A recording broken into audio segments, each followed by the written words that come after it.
إن الحمد لله نحمده ونستعينه من يهده الله فلا مضل له ومن يضلل فلا هادي له وأشهد أن لا إله إلا الله وحده لا شريك له وأن محمدا عبده ورسوله أما بعد بسم الله الرحمن الرحيم سامعین گرامی السلام علیکم۔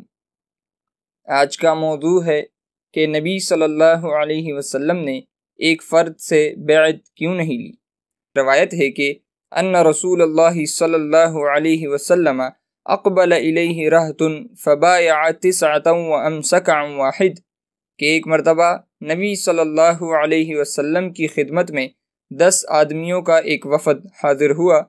نبی صلی اللہ علیہ وسلم نے ان میں سے 9 آدمیوں سے بیعت لے لی اور ایک کو چھوڑ دیا۔ فقالوا یا رسول اللہ بایعت تسعۃ وترکت ھذا، لوگوں نے کہا یا رسول اللہ صلی اللہ علیہ وسلم، آپ نے 9 سے بیعت لے لی اور اس شخص کو چھوڑ دیا۔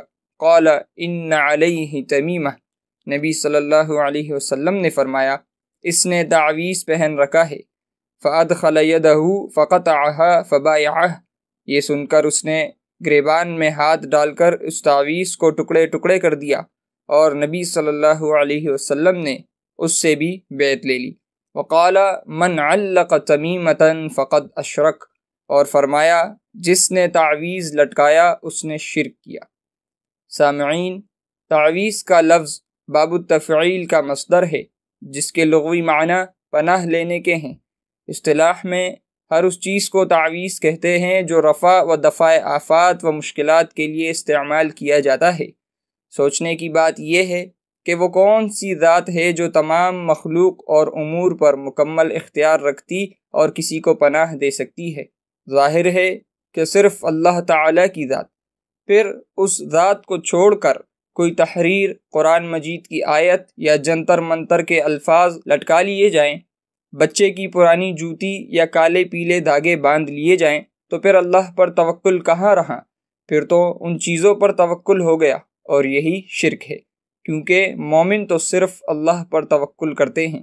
اس حدیث کے الفاظ دیکھیں کہ نبی صلی اللہ علیہ وسلم نے فرمایا ان علیہ تمیمہ، اس نے تعویذ پہن رکھا ہے۔